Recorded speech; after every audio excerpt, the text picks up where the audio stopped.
All right, welcome to Chemistry 170. This is the start of Chapter 1 and the beginning of what will hopefully be 2 semesters with me.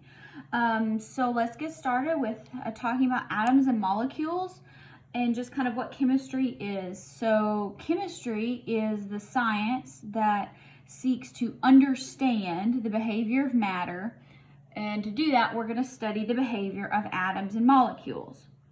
So when we understand things at the molecular level, that's going to help us figure out how to control matter and create things in ways that we want them to, so we can manipulate matter. So chemistry is involved in everything from like lithium power batteries to cancer treatment, everything in between. And when you're talking about the sciences, you generally have biology, chemistry, and physics. Chemistry is in the middle for a reason, not just alphabetically, because in order to understand things in biology, you need to understand chemistry. In order to understand physics, you also need to understand chemistry. And I'll try to point out when and where as we go through the course that you'll be seeing that. So let's go ahead and get started with the scientific method. Everybody's probably done the scientific method in elementary school, but it never hurts to review. So the scientific method has to do with a set of principles that are going to describe how scientists think. So the first thing you have is you're going to have an observation.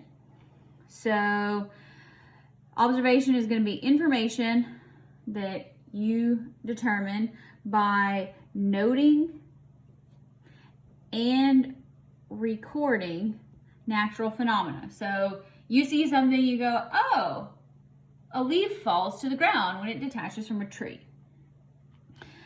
A hypothesis is an idea that you have that is a possible explanation. So you try to figure out why that happens.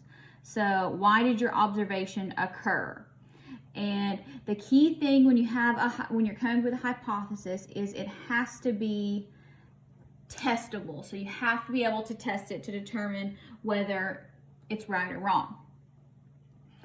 Then you test your hypothesis by doing an experiment, which is a procedure to test the validity of the hypothesis that you chose.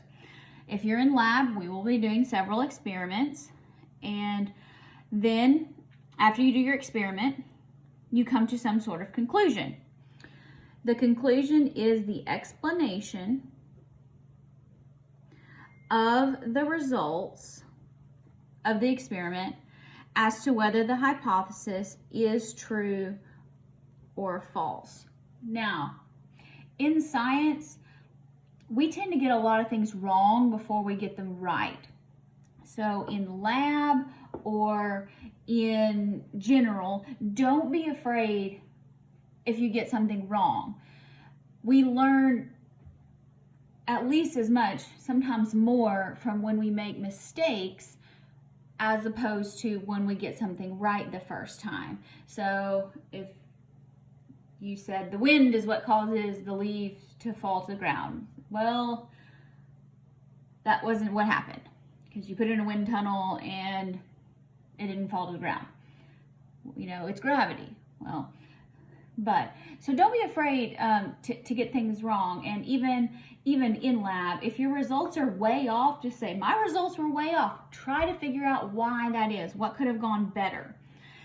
So after you use several cycles of this, or after scientists do that, they come up with something that's called a scientific law.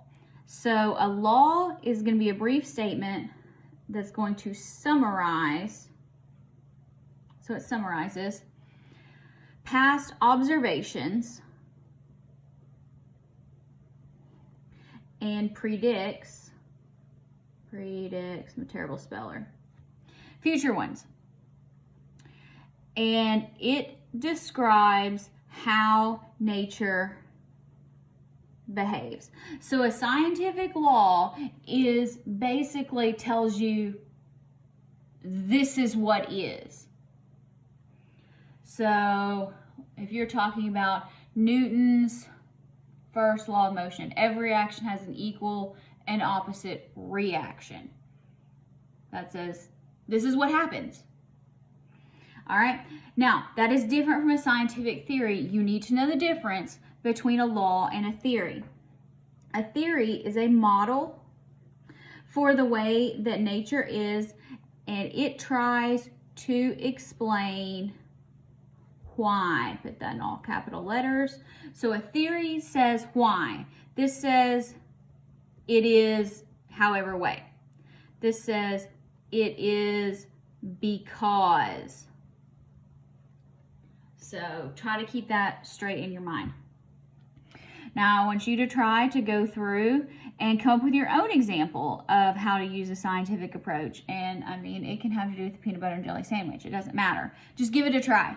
And it can be very simple, but see what you can come up with.